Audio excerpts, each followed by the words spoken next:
السلام علیکم ورحمۃ اللہ وبرکاتہ۔ ہنستے مسکراتے چمکتے دمکتے اچھلتے کودتے پیارے پیارے ساتھیوں، کہانی زبانی کی جانب سے خوش آمدید، جہاں آپ سنتے ہیں روزانہ رنگ برنگی نئی پرانی ہستی ہساتی سیکھتی سکھلاتی سچی خیالی تاریخی قرآنی اور دیس دیس کی مزیدار کہانیاں۔ اور یہ تو آپ جانتے ہی ہیں کہ کہانی سننے سے پہلے کے کیا کام ہوتے ہیں۔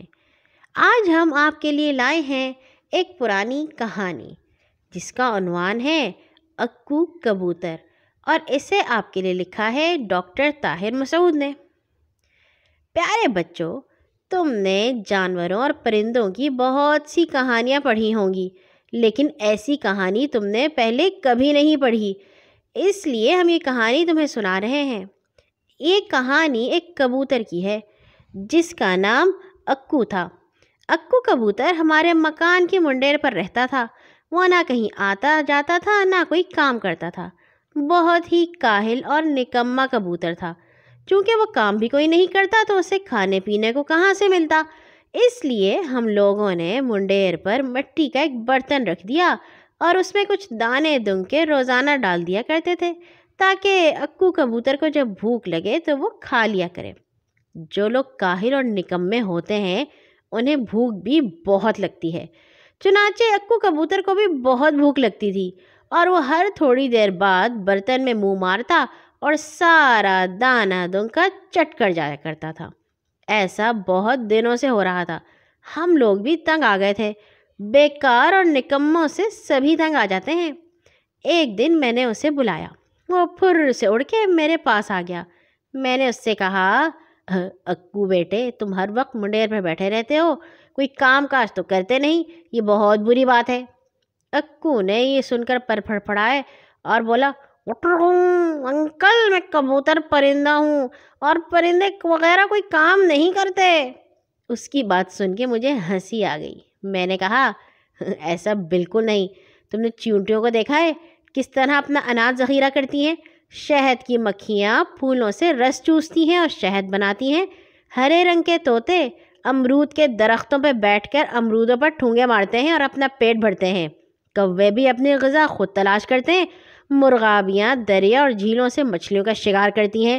تم چونکہ منڈیر پر تمام وقت بیٹھے رہتے ہو، اس لیے تمہیں کچھ بھی نہیں پتہ، تمہاری معلومات بہت کم ہیں۔ اکو کبوتر نے غور سے میری بات سنی اور مجھ سے وعدہ کیا کہ وہ آئندہ محنت کرے گا اور اپنی کاہلی کو چھوڑ دے گا۔ یہ کہہ کر وہ اڑ گیا اور نیلے آسمان کے نیچے فضاؤں میں اڑتا چلا گیا۔ 2 دن تک نہیں لوٹا۔ ہم لوگ اس کا انتظار کرتے رہے۔ میری چھوٹی بہن غزالہ نے کہا، بھیا، لگتا ہے اکو ہم سے ناراض ہو گیا، اس لیے ابھی تک نہیں لوٹا، آپ نے خام خواہ اسے سخت سست کہا۔ منجلا بھائی راہی کہنے لگا، غزالہ ٹھیک کہتی ہے، کوئی کبوتروں کو بھی نصیحت کی جاتی ہے، ہماری منڈیر کتنا ویران ہو گئی ہے۔ میں انہیں کیا جواب دیتا، چپ رہا، اس لیے کہ اکو کبوتر کے چلے جانے سے میرا دل بھی اداس ہو گیا تھا۔ شام ہوئی تو ہوا بہت تیز تیز چلنے لگی، درخت جھومنے لگے، آسمان سرخ ہو گیا، ایسا لگا جیسے زبردست آندھی آنے والی ہے۔ ہم سب کو اکو کبوتر کی فکر ستائے جا رہی تھی، جانے وہ کہاں اور کس حال میں ہوگا۔ ہم نے اپنی کھڑکیاں اور دروازے بند کر لیے تاکہ گرد و غبار اندر نہ آ سکے۔ رات کے کسی پہر جب آندھی رکی تو میں نے دروازے کا ایک پٹ کھول کر باہر جھانکا تو یہ دیکھ کر میری خوشی کی انتہا نہ رہی کہ اکو کبوتر منڈیر پر سر پھوڑائے بیٹھا تھا۔ لیکن حیرت کی بات یہ تھی کہ وہ اکیلا نہیں بلکہ اس کے ساتھ کبوتری بھی بیٹھی تھی۔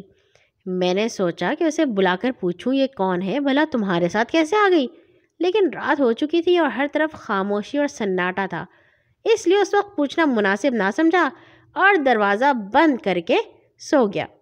صبح میری آنکھ اس کبوتر کے جوڑے کے اٹھروں کی آواز سے کھلی۔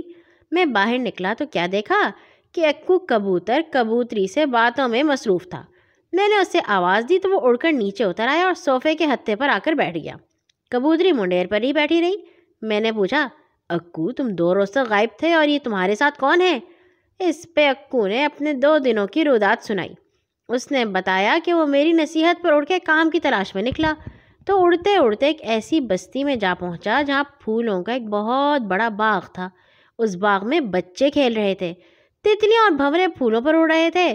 اکو کبوتر کو یہ منظر بہت بھلا لگا اور وہ جامن کے ایک پیڑ کے تنے پر بیٹھ گیا۔ اس نے کیا دیکھا کہ بچے کھیلتے کھیلتے آپس میں لڑ پڑتے اور پھر آپس میں کھیلنے بھی لگتے ہیں۔ باغ میں کچھ ایسے لڑکے بھی تھے جو تتلیاں پکڑتے اور ان کے رنگین پروں کو توڑ کر اپنی جیب میں رکھ لیتے۔ اکو کبوتر کو دیکھ کر بہت دکھ ہوا۔ وہ جامن کے درخت سے نیچے اترا اور ایک موٹے سے لڑکے کے پاس جا کر بولا، لڑکے تم کیا کر رہے ہو؟ ان تتلیوں نے تمہارا کیا بگاڑا ہے؟ موٹے لڑکے نے جواب دیا، تتلیاں مجھے اچھی لگتی ہیں، میں ان کے رنگین پروں سے اپنے اسکول کی کاپی بھروں گا۔ میرے پاس ایسی کئی کاپیاں ہیں جن میں صرف تتلیوں کے رنگین پر جمع ہیں۔ اکو نے کہا، اچھے لڑکے تم ایسا نہ کرو، بے قصور تتلیوں کو ایسی سزا نہ دو ورنہ تمہیں بد دعا دیں گی، تم پریشانی مبتلا ہو جاؤ گے۔ لڑکے نے لاپرواہی سے جواب دیا، بے وقوف کبوتر، تم اپنے کام سے کام رکھو، مجھے اپنا کام کرنے دو۔ اکو کبوتر کو لڑکے کے جواب سے بہت مایوسی ہوئی۔ اس نے سوچا کہ ضرور اس باغ پر مصیبت آئے گی، اس لیے یہاں سے چل دینا ہی بہتر ہے۔ چنانچہ باغ سے اڑا اور پھر ایک ایسی بستی میں پہنچ گیا جہاں خوشیاں ہی خوشیاں تھیں، کیونکہ وہاں سب لوگ اپنی زندگی ہنسی خوشی گزار رہے تھے۔ اکو کبوتر کو یہ بستی بہت اچھی لگی۔ اکو نے ایک درخت کے نیچے ایک بوڑھے آدمی کو دیکھا جو چادر بچھائے نہایت اطمینان سے بیٹھا تھا۔ اکو کبوتر نیچے اترا اور اس بوڑھے کے پاس جا کے ادب سے سلام کیا اور بولا، السلام علیکم بڑے میاں، اس بستی میں اتنا چین و سکون کیسے ہے؟ بوڑھے نے جواب دیا، اس کی صرف ایک وجہ ہے اور وہ یہ کہ اس بستی میں سب لوگ ایک دوسرے سے محبت کرتے ہیں اور کوئی کسی کی شکایت نہیں کرتا۔ بوڑھے آدمی کی یہ بات اکو کبوتر کو بہت اچھی لگی۔